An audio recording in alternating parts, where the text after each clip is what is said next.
बता दूं कि एक बार बगैर टिकट पकड़े गए थे आप रेलवे में। हाँ, ये तो बताना चाहिए, बिल्कुल पकड़े गए थे। लेकिन ये भी बताइए कि हम टीटी से ही 1100 रुपया लेकर आए थे। उसी टीटी से लेकर आए थे, जिस वाईफाई की आपने चर्चा की उसी वाईफाई की दम पर उसके बाप का नाम बताकर लेकर आए थे। इसी तरह की बातें कह के ऐसे दिखाते हैं जैसे चमत्कार कर दिया, जैसे मेरे ऊपर हनुमान जी की बहुत कृपा हो गई, मैं भविष्यवक्ता हूँ, और फिर जो भोले भाले लोग हैं वो प्रभावित हो जाते हैं। हमने कभी ये नहीं दावा किया कि हम चमत्कारी। आज भी आपकी अदालत में हम कहते हैं कि हम कोई चमत्कारी नहीं है, हम कोई ईश्वर नहीं है, हम कोई महात्मा नहीं है, हम एक आम इंसान हैं। लेकिन हमारी अपने इष्ट के प्रति आस्था, ऋषि परंपरा के प्रति आस्था है, जो महर्षि वाल्मीकि से पत्र दरबार की महिमा चली है, उस महिमा का हम अनुकरण करते हैं और उस आस्था में उलझनों में का रास्ता मिल जाता है तो उसे आप चाहे चमत्कार मानिए अथवा फिर आप अपनी बुद्धि से जो जिसने जो जाना वो हमें माना। देखिए शास्त्री जी, बहुत सारे ऐसे लोग हैं, गरीब हैं, परेशान हैं, बीमारियों से थके हारे हैं, डॉक्टर से आशा छूट जाती है, हॉस्पिटल से आशा छूट जाती है, वो आपके पास आते हैं, वो सोचते हैं यहाँ इलाज मिलेगा। किसी का बच्चा बोल नहीं सकता, किसी का बच्चा चल नहीं सकता, वो लोग बड़ी आस्था विश्वास लेके, जो मैंने जानकारी हासिल की, वो आते हैं, सोचते हैं कि यहाँ से शायद उन्हें कोई रास्ता दिख जाएगा, और उन्हें मिल जाता है। जो आते हैं श्रद्धा पूर्वक आते हैं। देखो, जिंदगी में अगर वो परेशान है और डॉक्टर से परेशान होकर के या कहीं से भी निराश होकर के आया और उसे कुछ मिले ना मिले, हम ये तो नहीं कहते, जिसकी जितनी निष्ठा उसको उतना हमारे बागेश्वर बालाजी के दरबार में मिलता।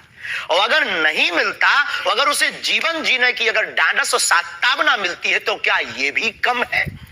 बिना पैसों में, बिना दक्षिणा दिए, बिना कुछ लगे अगर हनुमान जी से जुड़ रहा, अगर वो प्रभु से जुड़ रहा, अगर उसे जीवन जीने में 4 दिन की जिंदगी है, डॉक्टर ने कह दिया तुम मर जाओगे, लेकिन बागेश्वर धाम के नाम से उसके चेहरे पे मुस्कुराहट है कि मेरा हारे का सहारा है, तो अगर ये मुस्कुराहट उसके चेहरे पर आती, इससे किसी को गुस्ताखी क्यों? देखिए, अगर बागेश्वर धाम आने से लोगों का इलाज हो जाता है तो फिर आपको कैंसर हॉस्पिटल बनाने की क्या जरूरत है? यही तो हम बताना चाहते हैं कि दुआ और दवा दोनों आवश्यक है। हमने ये नहीं कहा कि हम डॉक्टरों के खिलाफ है। मैंने पूछ लिया तो आपने दवा ऐड कर दिया उसमें। नहीं, हमने औषधालय बागेश्वर धाम पर खुलवाया है और मंदिर के समीप खुलवाया है। वहां पर ग्राम पंचायत का भवन है, वहां पर आयुर्वेदिक औषधालय है। दुआ और दवा मतलब नीचे दवा है और वहां ठीक नहीं हुए तो दुआ के लिए चढ़ जाओ मंदिर पर, दोनों काम करें।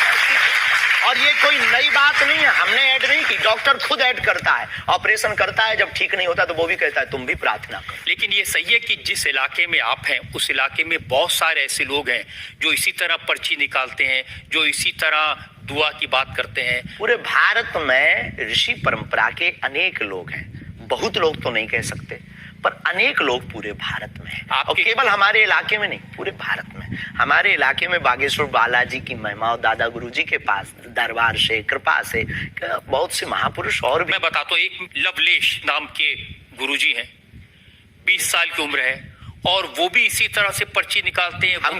हम कभी ऐसे मिले नहीं, इस भाव से हमारा कभी मिलना नहीं हुआ, और इस विषय पर उनका निज मत हो हम कह नहीं सकते, ईश्वर जाने। नहीं, मत तो पता नहीं, उनके ऊपर रेप का इल्जाम है और वो जेल में है, कह नहीं सकते।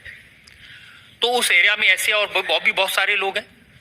अभी हम अर्जी लगाने के हिसाब से घूमे नहीं हैं। आप कहो तो इस बार जाकर के घूमेंगे कितने लोग हैं। अभी तो हमें एक पता है, छतरपुर जिले में एक गढ़ा गांव है, वहां बागेश्वर धाम है, वहां सदगुरु सन्यासी बाबा से परंपरा चली दरबार की, आप भी आइए।